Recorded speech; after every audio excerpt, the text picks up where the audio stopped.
ওম শান্তি 23 মাৰ্চ 2021 প্ৰাতঃ মুৰলী। আজি বাবাৰ মহাবাক্য। মৰমৰ সন্তানসকল, সঁচা মুক্তিবাহিনী হৈ সকলোকে এই পাপৰ সৃষ্টিৰ পৰা পুণ্যৰ সৃষ্টিলৈ লৈ যাব লাগে। সকলোৰে ডুবি থকা নাও পাৰলৈ লৈ যাব লাগে। আজিৰ প্ৰশ্ন, কোনটো নিশ্চয় প্ৰত্যেক সন্তানৰ বুদ্ধিৰ ক্ৰমানুসৰি ধাৰণ হয়? উত্তৰ, পতিত পাৱন আমাৰ আটাইতকৈ মৰমৰ বাবাই আমাক স্বৰ্গৰ উত্তৰাধিকাৰ দি আছে। এইটো নিশ্চয় প্ৰত্যেকৰে বুদ্ধিত ক্ৰমানুসৰি ধাৰণ হয়। যদি সম্পূৰ্ণ নিশ্চয় কাৰোবাৰ হয়ও যায়, তেন্তে মায়া সন্মুখত থিয় হৈ আছে। পিতাক পাহৰি যায়, অনুতীৰ্ণ হৈ যায়। যাৰ নিশ্চয় হৈ যায়, তেওঁ পাৱন হোৱাৰ পুৰুষাৰ্থত লাগি যায়। বুদ্ধিত থাকে, এতিয়াতো ঘৰলৈ যাব লাগে। ওম শান্তি। অতি মৰমৰ কল্পৰ পাছত পুনৰাই লগ পোৱা সন্তানসকলক সুপ্ৰভাত। সন্তানসকলে এইটোতো জানে যে সত্যযুগত সৰ্বদা সুপ্ৰভাত, শুভ দিন, সকলোবোৰ শুভৰাত্ৰি, সকলোবোৰ শুভই শুভ। ইয়াততো সুপ্ৰভাতো নাই, শুভৰাত্ৰিও নাই। সকলোতকৈ বেয়া হৈছে ৰাত্ৰি। তেন্তে সকলোতকৈ ভাল কি? প্ৰভাত, যাক অমৃত বেলা বুলি কোৱা হয়। তোমালোকৰ সকলো সময় শুভই শুভ। সন্তানসকলে জানে যে এই সময়ত আমি যুগ যুগেশ্বৰ আৰু যুগ যুগেশ্বৰী হওঁ। ঈশ্বৰ যিজন তোমালোকৰ পিতা, তেওঁ আহি যোগ শিকায়, অৰ্থাৎ তোমালোক সন্তানসকলৰ এজন ঈশ্বৰৰ সৈতে যোগসূত্ৰ আছে। তোমালোক সন্তানসকলে যোগেশ্বৰৰ পাছত জ্ঞানেশ্বৰ পিতাৰ বতৰা পালা। সংযোগ স্থাপন হোৱাত পুনৰ পিতাই তোমালোকক গোটেই চক্ৰৰ জ্ঞান বুজায়, যাৰ দ্বাৰা তোমালোকো জ্ঞানেশ্বৰ হৈ যোৱা। ঈশ্বৰ পিতাই সন্তানসকলক আহি জ্ঞান আৰু যোগ শিকায়। কোনজন ঈশ্বৰ? নিৰাকাৰ পিতা। এতিয়া বুদ্ধিৰে কৰ্ম কৰা। গুৰু লোকসকলৰতো বহুত মত আছে। কোনোৱে ক'ব কৃষ্ণৰ সৈতে যোগসূত্ৰ গঢ়া, আকৌ তেওঁৰ চিত্ৰও দিব। কোনোৱে হাই বাবা, সকলোৱে মহৰ্ষি বাবা। কোনোৱে মুছলমানৰ, কোনোৱে পাৰ্চীৰ, সকলোৱে বাবা বাবা বুলি কৈ থাকে। ক'ব সকলো ভগৱানেই ভগৱান। এতিয়া তোমালোকে জানা, মনুষ্য ভগৱান হ'ব নোৱাৰে। এওঁলোক লক্ষ্মী নাৰায়ণকো ভগৱান ভগৱতী বুলি ক'ব নোৱাৰি। ভগৱানটো এজন নিৰাকাৰ হয়। তেওঁ তোমালোক সকলো আত্মাৰ পিতা। তেওঁক কোৱা হয় শিৱ বাবা। তোমালোকেহে জন্ম জন্মান্তৰ সৎসংগ কৰি আহিছা। কোনোবা নহয় কোনোবা সন্ন্যাসী, সাধু, পণ্ডিত আদি নিশ্চয় থাকিব। জনগণে জানে যে এওঁ আমাৰ গুৰু। আমাক আখ্যান শুনাই আছে। সত্যযুগত আখ্যান আদি নাথাকে। পিতাই বহি বুজায়। কেৱল ভগৱান বা ঈশ্বৰ বুলি ক'লে ৰস পোৱা নাযায়। তেওঁ পিতা হয়, তেন্তে বাবা বুলি ক'লে সম্বন্ধ সম্পূৰ্ণ হৈ যায়। তোমালোকে জানা, আমি বাবা মামাৰ সন্তান হৈছো, যাৰ দ্বাৰা আমি স্বৰ্গৰ সুখ পাওঁ। এনেকুৱা কোনো সৎসংগ হয়তো নাই যে ভাবিব মই এই সৎসংগৰ দ্বাৰা মনুষ্যৰ পৰা দেৱতা অথবা নৰকবাসীৰ পৰা স্বৰ্গবাসী হওঁ। এতিয়া তোমালোকৰ সত্য পিতাৰ সৈতে সংগ আৰু সকলোৰে অসত্যৰ সৈতে সংগ লোৱা বুলি কোৱা হয়। গায়নো কৰা হয়, সৎসংগই তৰায়, পাৰ্থিৱ সংগই ডুবায়। পিতাই কয় আত্মা অভিমানী, দেহী অভিমানী হোৱা। মই তোমালোক সন্তানসকলক, আত্মাসকলক শিকাওঁ। মই আত্মিক জ্ঞান আত্মাসকলক পৰম আত্মাই আহি দিয়ে। বাকী সকলোবোৰ হৈছে ভক্তি মাৰ্গ। সেয়া কোনো জ্ঞান মাৰ্গ নহয়। পিতাই কয়, মই সকলো বেদ শাস্ত্ৰ সৃষ্টিৰ আদি মধ্য অন্তক জানোতা হওঁ। হৰ্তা কৰ্তা মই হওঁ। তোমালোক হৈছা ভক্তি মাৰ্গৰ হৰ্তা কৰ্তা। বহুত শাস্ত্ৰ আদি পঢ়ে, গতিকে তেওঁলোকক কয় শাস্ত্ৰৰ হৰ্তা কৰ্তা। তোমালোকক পিতাই আহি সত্য কথা শুনায়। এতিয়া তোমালোকে জানা সত্যৰ সংগই তৰায়, অৰ্থাৎ উদ্ধাৰ কৰে, মিথ্যাৰ সংগই ডুবায়।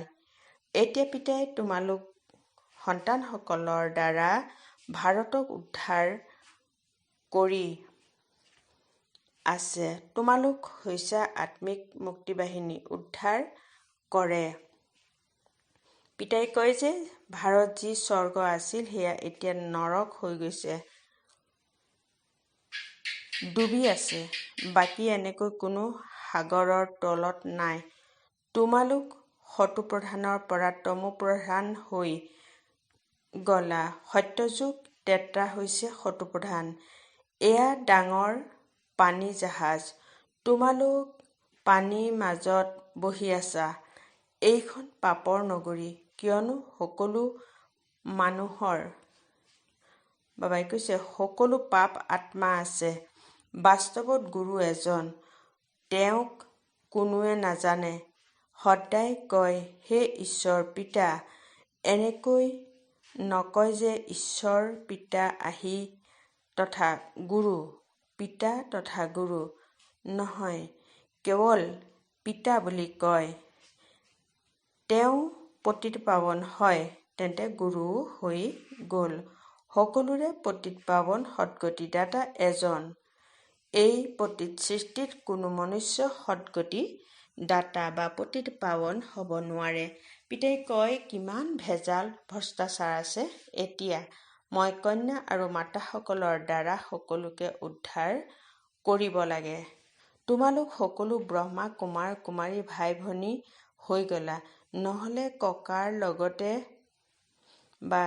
ককাৰ উত্তৰাধিকাৰ কেনেকৈ প্ৰাপ্ত হ'ব? ককাৰ উত্তৰাধিকাৰ প্ৰাপ্ত হয় 21 প্ৰজন্মৰ বাবে, অৰ্থাৎ স্বৰ্গৰ ৰাজ্য ভাগ্য। উপাৰ্জন কিমান শ্ৰেষ্ঠ, এয়া হৈছে সঁচা উপাৰ্জন, সঁচা পিতাৰ দ্বাৰা। পিতা পিতাও হয়, শিক্ষকো হয়, সদ্গুৰুও হয়।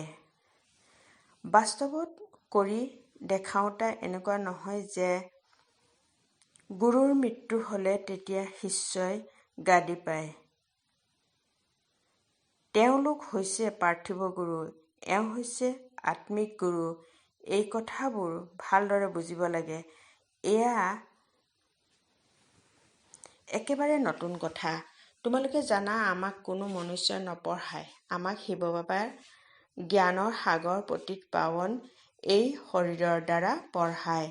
তোমালোকৰ বুদ্ধি শিৱ বাবাৰ ফালে আছে, সেইকাৰণে বা সেই সৎসংগসমূহত মনুষ্যৰ ফালে বুদ্ধি যাব।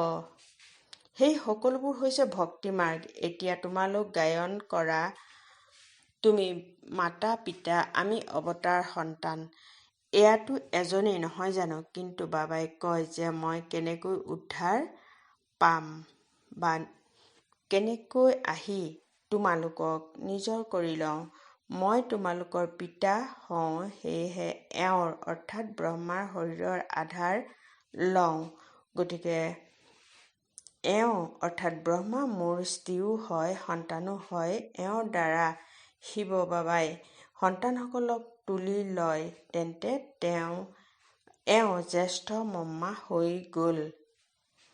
এওঁৰ কোনো মা নাই। সৰস্বতীক জগত অম্বা বুলি কোৱা হয়। তেওঁক তোমালোকৰ তত্বাৱধান লোৱাৰ বাবে নিমিত্ত কৰিছে। সৰস্বতী জ্ঞানেশ্বৰী, এওঁ হৈছে কনিষ্ঠ মম্মা। এইবোৰ অতি গূঢ় কথা। তোমালোকে এতিয়া এই গূঢ় কথা পঢ়ি আছা। তোমালোক সন্মান সহকাৰে উত্তীৰ্ণ হৈছে। বাবাই কৈছে, এওঁলোক লক্ষ্মীনাৰায়ণ সন্মান সহকাৰে উত্তীৰ্ণ হৈছে। তেওঁলোকে আটাইতকৈ ডাঙৰ বৃত্তি পাইছে। কোনো শাস্তি ভোগ কৰিবলগীয়া নহ'ল। পিতায়ে কয়, যিমান সম্ভৱ স্মৰণ কৰা।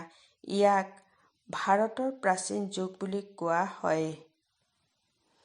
পিতায়ে কয়, তোমালোকক সকলো বেদ শাস্ত্ৰ সাৰ শুনাওঁ।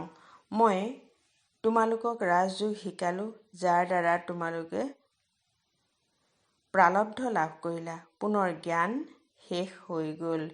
পৰম্পৰা আকৌ কেনেকৈ চলিব পাৰে? তাত কোনো শাস্ত্ৰ আদি নাথাকে। অন্য ধৰ্মাৱলম্বী, ইছলামী, বৌদ্ধি আদি যিসকল আছে, তেওঁলোকৰ জ্ঞান নাইকিয়া হৈ নাযায়। তেওঁলোকৰ পৰম্পৰা চলে, সকলোৱে জানে। কিন্তু পিতায়ে কয় যে মই তোমালোকক যি জ্ঞান পঢ়াওঁ সেয়া কোনেও নাজানে।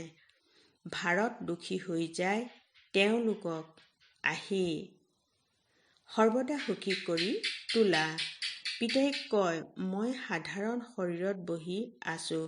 তোমালোকৰ বুদ্ধিযোগ পিতাৰ লগত থাকিব লাগে।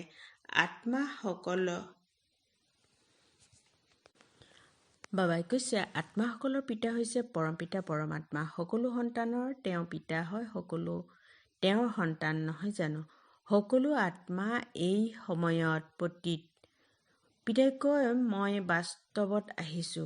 বিনাশ সন্মুখত থিয় হৈ আছে। জানা যে জুই লাগিব। সকলোৰে শৰীৰ শেষ হৈ যাব। সকলো আত্মাই পুনৰ ঘৰলৈ উভতি যাব লাগিব।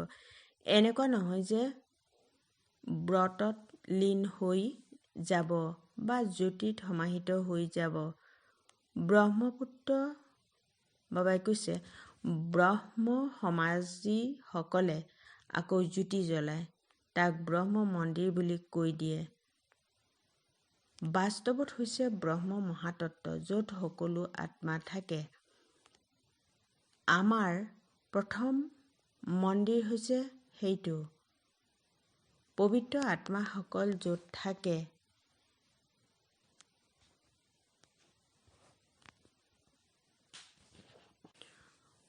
পবিত্ৰ আত্মাসকল তাত থাকে। এই কথাবোৰ কোনো মনুষ্যই বুজি নাপায়। জ্ঞানৰ সাগৰ পিতাই আহি বহি তোমালোকক সন্তানসকলক বুজাই যে এতিয়া তোমালোক জ্ঞানেশ্বৰ পুনৰ ৰাজৰাজেশ্বৰ হোৱা। তোমালোকৰ বুদ্ধিত আছে যে পতিত পাৱন আটাইতকৈ মৰমৰ। বাবা আহি আমাক স্বৰ্গৰ উত্তৰাধিকাৰ দি আছে। বহুতৰে বুদ্ধিত এইটো ধাৰণ হয়। ইমানবিলাক বহি আছে, এওঁলোকৰ ভিতৰত 84। বাবাই কৈছে, এওঁলোকৰ ভিতৰত কোনোৱেই 100% নিশ্চয় বুদ্ধিৰ নহয়। কাৰোবাৰ 80%, কাৰোবাৰ 50%, কাৰোবাৰ সেয়াও নাই। তেওঁলোকতো একেবাৰে অসফল হ'ল, ক্ৰমানুসৰি নিশ্চয় হ'ল। বাৰু নিশ্চয় যদি হয়ো যায়, কিন্তু মায়া কাঢ়া হয়। বাবাক পাহৰি যায়। এওঁ ব্ৰহ্মাই নিজে কয় যে মই সম্পূৰ্ণ ভক্ত আছিলো। 63 জন্ম ভক্তিৰ কৰিছো। তততম ক্ষেত্ৰতো তোমালোকেও 63 জন্ম ভক্তি কৰিছা। 24 বাবাই কৈছে 21 জন্ম সুখ পাইছা, পুনৰ ভক্ত হৈ গলা। ভক্তিৰ পাছত হৈছে বৈৰাগ্য। সন্ন্যাসীসকলেও এই শব্দবোৰ কয় যে জ্ঞান, ভক্তি আৰু বৈৰাগ্য। তেওঁলোকৰ বৈৰাগ্য উপজে ঘৰ সংসাৰৰ প্ৰতি। তাক সদৰ বৈৰাগ্য বুলি কোৱা হয়। আৰু তোমালোকৰ হৈছে বেহদৰ বৈৰাগ্য। সন্ন্যাসীসকলে ঘৰ সংসাৰ এৰি জংঘললৈ গুচি গৈছিল। এতিয়াতো কোনো জংঘলত নাই। সকলো কুটীৰ খালী হৈ পৰি আছে। কিয়নো আগতে শত্ৰুপ্ৰধান আছিল, এতিয়া তেওঁলোক তমোপ্ৰধান হৈ গ'ল। এতিয়া তেওঁলোকৰ কোনো শক্তি নাই। লক্ষ্মীনাৰায়ণৰ ৰাজধানীত যি শক্তি আছিল সেয়া পুনৰ্জন্ম লৈ এতিয়া চোৱা তোমালোক ক'ত আহি উপস্থিত হ'লহি। একোৱেই শক্তি নাই। ইয়াৰ চৰকাৰেও কয় যে আমি ধৰ্মক নামানো, ধৰ্মতে বহুত লোকচান হয়, কাজিয়া পেচাল সন্মিলন কৰি থাকে যে সকলো ধৰ্মাৱলম্বীসকল একমত হৈ যাওক। কিন্তু সোধা কেনেকৈ হ'ব পাৰি? এতিয়াতো সকলো উভতি যাব। বাবা আহিছে, এই জগতখন এতিয়া কবৰস্থান হ'ব। বাকী এয়াতো ভিন্নতাৰ বৃক্ষ। তেন্তে কেনেকৈ হ'ব? একোৱে বুজি নাপায়। ভাৰতত এটা ধৰ্ম আছিল, তাক কোৱা হয় অদ্বৈত মতধাৰী দেৱতা। দ্বৈত মানে দৈত্য। বাবাই কয় তোমালোকৰ এইটো ধৰ্ম বহুত সুখ দিওঁতা হয়। তোমালোকে জানা যে পুনৰ্জন্ম লৈ আমি আকৌ 84 জন্ম ভোগ কৰিব লাগিব। নিশ্চয় থাকিব লাগে যে আমিয়ে 84 জন্ম ভোগ কৰিছো। আমিয়ে যাব লাগিব আৰু পুনৰ আহিব লাগিব। ভাৰতবাসীয়েহে বুজায় যে তোমালোকে 84 জন্ম সম্পূৰ্ণ ল'ব পাৰা বা তোমালোকে 84 জন্ম সম্পূৰ্ণ কৰিছা। এতিয়া তোমালোকৰ এয়া বহুত জন্মৰ অতিশয়। বাবাই কৈছে এয়া বহুত জন্মৰ অন্তিম জন্ম। কেৱল এজনক নকয়, পাণ্ডৱ সেনাসকলক বুজায় যে তোমালোক হৈছা পাণ্ডা, তোমালোকে আত্মিক যাত্ৰা শিকোৱা, সেয়েহে পাণ্ডৱ সেনা বুলি কোৱা হয়। ৰাজত্ব এতিয়া কৌৰৱৰো নাই, পাণ্ডৱৰো নাই। তেওঁলোকো প্ৰজা, তোমালোকো প্ৰজা। কয় কৌৰৱ পাণ্ডৱ ভাই ভাই। পাণ্ডৱসকলৰ ফালে চোৱা, পৰমপিতা। পাণ্ডৱসকলৰ ফালে আছে পিতা পৰমাত্মা। পিতাহে আহি মায়াৰ ওপৰত বিজয় প্ৰাপ্ত কৰিবলৈ শিকায়। তোমালোক আদি সনাতন দেৱী দেৱতা ধৰ্মাৱলম্বীসকল অহিংসক হোৱা। অহিংসাই পৰম ধৰ্ম। মুখ্য কথা হৈছে কাম কটাৰী চলাব নালাগে। ভাৰতবাসীয়ে ভাবে যে গো বধ নকৰা এয়াই অহিংসা। কিন্তু বাবাই কয় কাম কটাৰী নচলাবা।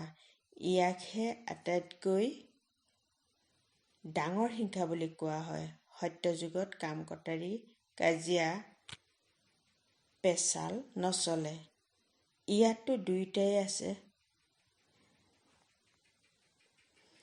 কাম কটাৰীয়ে আদি মধ্য অন্ত দুখ দিয়ে। তোমালোক চিৰি নামি আহা। তোমালোকক ভাৰতবাসীয়ে 84 জন্ম লৈছা, এই আশীৰ্বাদ। এই লক্ষ্মী নাৰায়ণৰ ৰাজ্য আছিল আকৌ পুনৰ্জন্ম লোৱা। এটা জন্ম হৈছা, এটা প্ৰজন্ম। ইয়াৰ পৰা তোমালোকে একেবাৰে ওপৰলৈ জঁপিওৱা। 84 প্ৰজন্মত নামিবলৈ তোমালোকক 5000 বছৰ লাগে আৰু ইয়াৰ পৰা পুনৰ তোমালোকে ছেকেণ্ডত উঠি যোৱা। ছেকেণ্ডত জীৱন মুক্তি কোনেও নলয়। ছেকেণ্ডত জীৱন মুক্তি কোনে দিয়ে? পিতাই।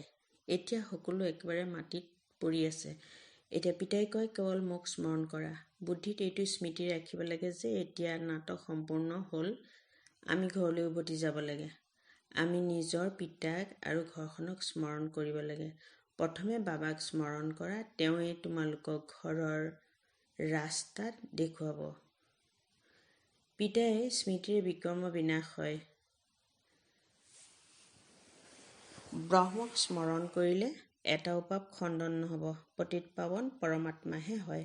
তেওঁ কেনেকৈ পাৱন কৰি তোলে এইটো জগতত কোনেও বুজিব নোৱাৰে। পিতা আহি স্বৰ্গৰ স্থাপনা নিশ্চয় কৰিবলগীয়া হয়। পিতা আহিছে সেইবাবে তোমালোক সন্তানসকলে জয়ন্তী পালন কৰা। কেতিয়া আহিল এইটো ক'ব নোৱাৰি যে এইটো ক্ষণত এইটো তিথি তাৰিখত আহিছিল। বাবাও কেতিয়া আহিল কেনেকৈ ক'ব নোৱাৰে। সাক্ষাৎকাৰ বহুত হয়। প্ৰথমে আমি সৰ্বব্যাপী বুলি ভাবিছিলোঁ অথবা কৈ দিছিলোঁ আত্মাই পৰমাত্মা। এতিয়া যথাযথ গম পাইছোঁ বাবাই দিনে প্ৰতিদিনে গৃহ কথা শুনাই থাকে। তোমালোক সাধাৰণ সন্তানসকলে কিমান উচ্চ জ্ঞান লৈছা ভাল বাৰু। অতি মৰমৰ কল্পৰ পাছত পুনৰাই লগ পোৱা সন্তানসকলৰ প্ৰতি মাতা পিতা বাপ দাদাৰ স্নেহপূৰ্ণ স্মৰণ আৰু সুপ্ৰভাত। আত্মিক পিতাৰ আত্মিক সন্তানসকলক নমস্কাৰ। ধাৰণাৰ বাবে মুখ্য সাৰ নম্বৰ 1, সন্মান সহকাৰে উত্তীৰ্ণ হ'বৰ বাবে শাস্তিৰ পৰা মুক্ত হোৱাৰ পুৰুষাৰ্থ কৰিব লাগে। স্মৃতিত থাকিলেহে বৃত্তি লোৱাৰ অধিকাৰী হ'ব পাৰিবা। নম্বৰ 2, সঁচা পাণ্ডৱ হৈ সকলোকে আত্মিক যাত্ৰা তৈয়াৰ কৰাব লাগে। কোনো ধৰণৰ হিংসা কৰিব নালাগে। আজিৰ বৰদান। মাষ্টৰ সৰ্বশক্তিমানৰ স্মৃতিৰ দ্বাৰা বিজয়াজিত তথা জগজ্জিত হৈ বিজয়ী হোৱা।